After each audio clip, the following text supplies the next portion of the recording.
In this final video, I will explain the top tabs of the student dashboard. The My Binder is just going to give you the work that you have listed for the week, as well as my work that you've submitted. These are the worksheets that you've submitted. If you need to look back over your work before you turn it in, make sure that you go over here and open it as explained in the previous video. The writing and research. There's nothing over here that the teacher has assigned, but it does tell you your weekly concept and your essential question for the week. If you had a project, it will be right here. For the resources, these are all the different resources that Wonders has to offer. If you notice, it's a lot of resources over here, but you can filter it based on what you are working on. If I wanted more information or want to mainstream it for the week that I'm currently working on,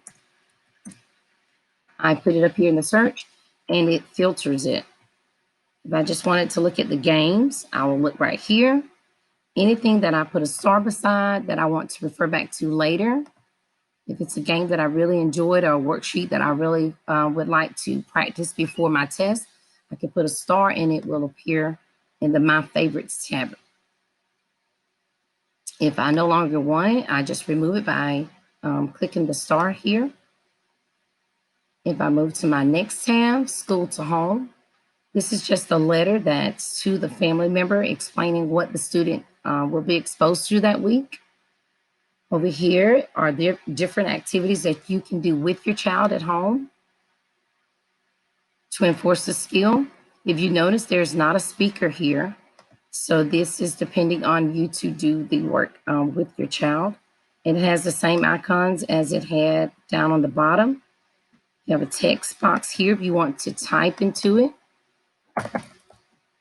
and do, or if you want to write into it, you just hit your pencil highlighter right here if you wanted to highlight anything. If you would like to save it for future reference, you can do that as well. You will hit your save and it will just save it to your binder. Exit out, goes into the comprehension check. This will focus on whatever the comprehension skill or strategy is for that week that you can complete with your child. Once you're done completing it, you can exit out. I mean, you can save it if you would like, or you can just exit out. And remember, these right here is just allowing you to zoom in and out of the worksheet. And this right here is just restoring it to its original size. The spelling list, we don't really have a spelling list for this year, this school year, but you will get a phonics lesson for that week to make sure that you're not just learning your spelling words by memorization, but you're actually focusing on the phonetic principle that's given for that week. But this is just some spelling that you can practice with your child. Over here, the right pad that's there, this is just create a note to yourself that you would like to save for later reference. If you want to edit any resources that you would like to save to go along with that message, you can do so here by searching for whatever the topic is. Or if it's something in your favorites that you're making a note about, it would have been right here. Or if you're making a note about any completed assignments, you put it right there. And you can upload new files from your computer as well.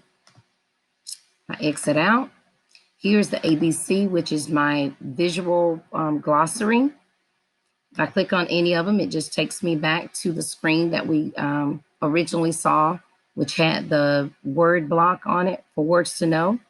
If I want to listen to it, I can always hit the speaker button and it will read it to me. This is the example tab and this is the routine tab. Exit out of that.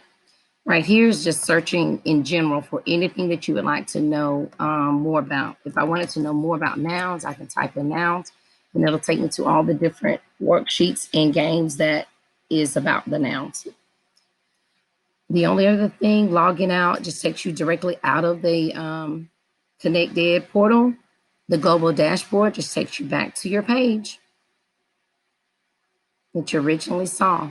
This concludes all of my tutorials for the student dashboard.